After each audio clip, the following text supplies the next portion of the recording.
When you see something that is not right, not just, not fair, you have a moral obligation to say something, to do something. Our children and their children will ask us, what did you do? What did you say? We have a mission and a mandate to be on the right side of history. Income inequality has divided this city. For children born poor here, it's clear it's not too pretty. They are facing some of the worst odds of growing up and being anything else but poor. And yet Atlanta is home to 13,000 technology companies. Aerospace, telecom, cybersecurity, mobility. FinTech, BizTech, MediaTech, all these economic opportunities are right here, here. So what is pretty is that in our city, we have one of the highest employment rates for STEM-based jobs among all the United States. And I plan to get one. Me too. We view technology as an opportunity to be the great equalizer. So what we're trying to do is make sure that our young people are not left behind in this tech revolution.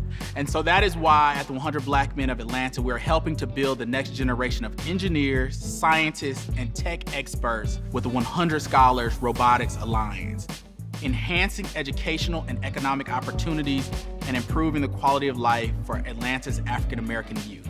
We are not using kids to build robots. We're using robots to build kids. It works. It gets the hearts, it gets the minds, it gets the passion of kids that want to excel at something. So I started this program. What if we could take the power of sports and entertainment and the power of technology and make the content developing the muscle hanging between your ears? We're going to make it an after-school activity. No quizzes, no tests. Just bring the right attitude, and nobody leaves without being inspired.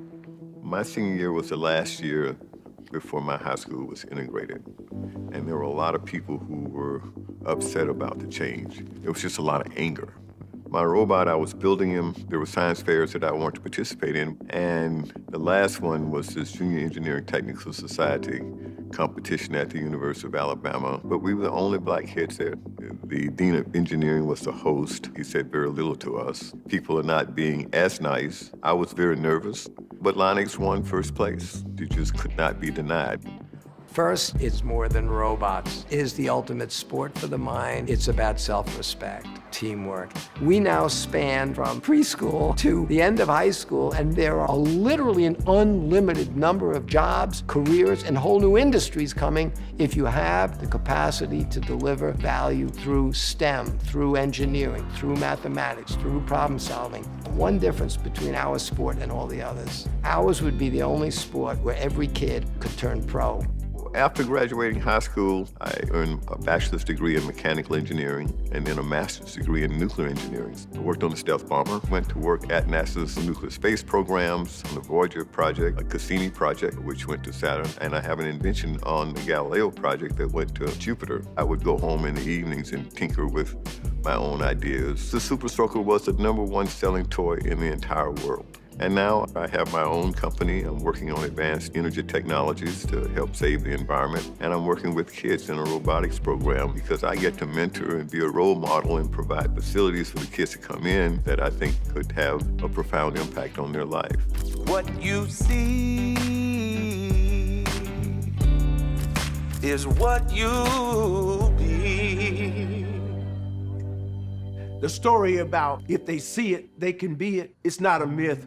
There's an enormous need that exists to provide underserved students opportunities to utilize their brains and their talents in endeavors other than athletic and entertainment. Sport of the mind, thinking, using your brain to create, to invent, and giving students an opportunity to be involved in building a robot is something that has enormous potential. You're learning teamwork and communication, leadership skills, cooperation, mechanics, wiring, soldering, coding of the actual robot, time management. You need to have perseverance, be considerate, problem solving, critical thinking, collaborate, think outside the box, brainstorm the best ideas about what to implement on the coding aspect as well as the mechanics aspect. It made me realize that yes, you can imagine anything, but next you have to figure out how you want to get it to work. So you got to know which each part can be used for. The design, the program. I learned how to make CAD models on the computer. How can you turn this robot and to functioning close enough to like a human being. A major part is to have a business plan in their communities. Hosting events, Creating presentations, the social media aspect. putting up photos of our accomplishments over the years, and that really helped to draw in potential sponsors. It's not just building robots, it's about real-world skills, professional careers, and college pursuits. The 100 Scholars Robotics Alliance, FIRST programs, and the work that the 100 Black Men of Atlanta, Dr. Lonnie Johnson, have endeavored on is dramatically involved in transforming our communities on the front lines of the careers of the future. Technology, science, engineering, math. This program doesn't have any students who are here because of parents making them come. Our young people just want to make the robot run, accomplish a task. And along the way, they don't realize quite often that they're reading, they're thinking, they're measuring in a fun and exciting way. And when they put one piece to the other piece, put the motor on, put the wheel on, and then they put the right command in, and then they utter, "My robot." Something is unleashed in each one of them. They're empowered to realize that they can put something together. They can actually imagine themselves building robots that will traverse Mars. I would like to build a robot to do other things that humans shouldn't be doing, so then no one can get really hurt. I want to replace some of the buildings to get more people to move in, help grow more greens, more trees, to improve my neighborhood. One day I can invent an air cleaner for Mars so astronauts won't have to worry about the limited air supply that they have up there. Inspire people to wear masks if another pandemic breaks out. Cybertronics adapt the human body to replace ligaments or organs or any part of the body that may need to be replaced where you don't have to feel like you are less than a whole person. As a kid, college was not an option in my mind. To make it to 18 was the beautiful goal. There's a lot of violence, drugs. Both of my brothers were gang affiliated. I despise their actions. Even though they did what they did, they made sure that I didn't get dragged into their lifestyle. I had to choose a better path that would bring happiness for me and change the generations of my family to come. Being involved with the 100 Scholars and being involved in the Project Success program has motivated me to be a more outstanding young man. I gained acceptance of myself because you'll get ridiculed for being smart. And here, this was an environment for me to show off how smart I was and to flourish. The 100 Black Men provided me with a scholarship to help towards college. I pursued mechatronics engineering in particular because of robotics. That was the happiest moment of my life because he is the only one of my sons to graduate from college.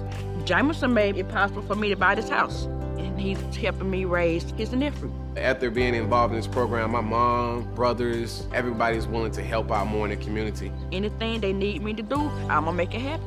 The mission of the 100 Black Men of Atlanta is to improve the quality of life for vulnerable youth in the city of Atlanta. We're an organization of community leaders and titans that have come together to make a difference in the community that we come from and that we serve and that we live in, because if not us, then who? Our roster begins with Hank Aaron and it ends with Ambassador Andrew Young, and it has a bunch of leaders in between to say we have to be the ones to help resolve some of the issues in our communities because we were once those young people. Our cornerstone program is Project Success. It's an academic post-secondary tuition assistance program. 6th grade now all the way through 12th grade. And we're not just only focusing on academics, but we're focusing on everything else that's gonna make that student well-rounded so they can be successful in the real world. And it's a mentoring program. 90 or 100% of our students are single parent, first-generation college students, and our members fill that gap. We not only tell them, but we show them how to become a scientist. We show them how to become a doctor. We show them how to become a lawyer. We've impacted over 500 students with scholarships through our program. I graduated from the University of Georgia, and now I work in news full-time as an on-air talent. Project Success really prepared me for where I am now through the various Saturday school programs, ACT prep, college tours, and just being able to be a part of an organization to meet so many powerful Black men and frankly, women. I can look up to these people and say, wow, they did it, so I can too. We do a lot of work over at Best Academy, and it is one of the most challenging zip codes in America. The highest dropout rate, the highest teen pregnancy. A lot of people will leave them behind. They won't think about them. They won't go back and invest in that community. However, this school has stood as the shoulders of our young men that really want an opportunity to change their lives. We've had young men go to Stanford, the MIT. We've had kids all over the country out of Best Academy go to the schools of their choice. They see the skyscrapers. They don't know what professions are there. So we have to make sure our kids are prepared, they understand, and they've exposed to what they're getting into. The Career Pipeline is something that the organization just started this past year. It's a 9-week educational program. Then after that, our ultimate goal is to pair those students up with a company. The biggest program that we have is our Robotics Alliance. And COVID has amplified the importance of this tech revolution because a lot of jobs are going away. But you know what? There's gonna be artificial intelligence, there's gonna be machine learning, there's always gonna be computer, there're gonna be apps, there's gonna be programs. And so we can equip our young people with the skills necessary to go into those areas, those industries, those spaces. They will always be successful. One of the things I noticed with Dr. Johnson and the 100 Scholars was how they promoted robotics from elementary school all the way through high school. There were a lot of students out there who weren't getting the basic fundamental skills, and there were a lot of schools who weren't supporting it because of the cost. When I came here, I started a brand new program. The 100 Scholars were very supportive and helping me get it started.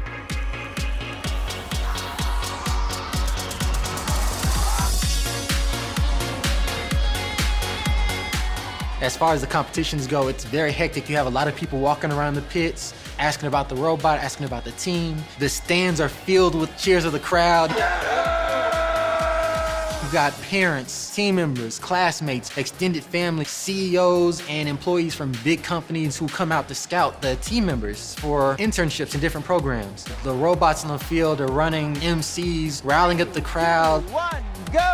And they're off and running as the 100 Scholars slam into the side wall in the neutral zone. It's got the energy of a rock concert. It's got the excitement of the Super Bowl. And everybody there is engaged, involved, and having a great time. A lot of the robots are going to lose. All the kids have to win. And the way the kids win is they share their knowledge, they share their ideas, and they learn from each other. And the power of understanding technology is something that once they get a taste of it, they'll never give up.